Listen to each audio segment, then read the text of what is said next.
Sir एक second sir एक second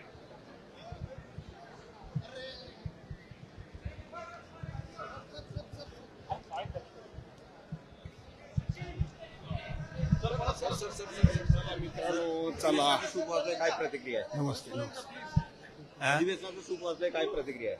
अधिवेशनाचं खऱ्या अर्थानं सूपच फक्त वाजलं.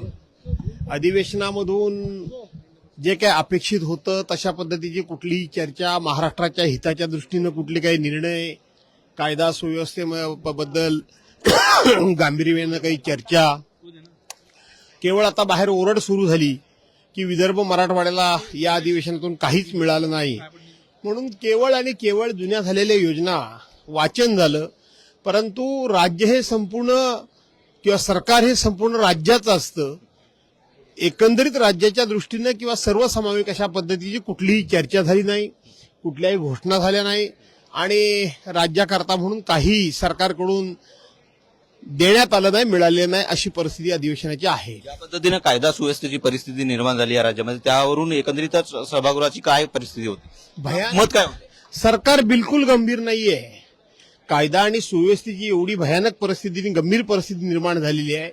त्या पार्श्वभूमीवर सुद्धा आता आपण मग बीडचं प्रकरण असेल, परभणीचं प्रकरण असेल, पुण्यातली कोयता गँग असेल किंवा मध्यंतरी ह्याच्यामध्ये बदलापूरमध्ये झालेल्या लैंगिक अत्याचार असेल किंवा आता काही वेगवेगळ्या घडलेल्या दुर्घटना असतील किंवा नागपूरमध्ये त्या ठिकाणी झालेले खंडणीचे, खुनाखुनीचे, मारामारीचे प्रकार असतील, या एकंदरीत स्थितीबद्दल सरकार काहीही बोलायला तयार नाही. हीच आताची परिस्थिती दिसून आली. जाधव साहेब, हे पहिलं अधिवेशन आहे ज्यामध्ये बिनखात्याचे मंत्री पाहायला मिळत. बिनखात्याच्या मंत्र्यांनी अधिवेशन गाजवलं. असं आहे, मुख्यमंत्र्यांसह 42 मंत्री, त्यातले 41 मंत्री हे बिनखात्याचे आहेत. आणि म्हणून बस तेच खातं वाटप नाही म्हणूनच बिनखात्याचे, नुसतेच नावाचे मंत्री.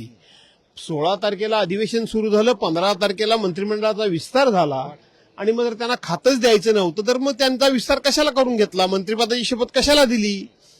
परंतु ज्यांना शपथ दिली ते सुद्धा आता आम्हाला मंत्रिपद मिळालं ह्याच्यामध्ये खुश आहेत आणि सरकार सुद्धा तुमची काही गरज नाही अशा आविर्भावामध्ये सरकार आहे. शेवटचा प्रश्न आहे, तुम्ही नेहमीप्रमाणे परंपराप्रमाणे तुम्ही विधानभवनाच्या पायऱ्या टेकल्यात, कुठं निघालात?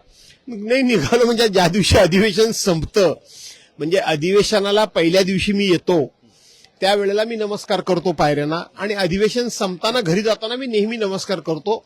ही माझी गेले 30 वर्षांची परंपरा कायम आहे आणि त्या पद्धतीने मी नमस्कार केला. विरोधी पक्षनेता अजूनही मिळालेला नाही, काय वाटतं एकंदरित काय होईल? बघू आता समोरच्या अधिवेशनाला असेल.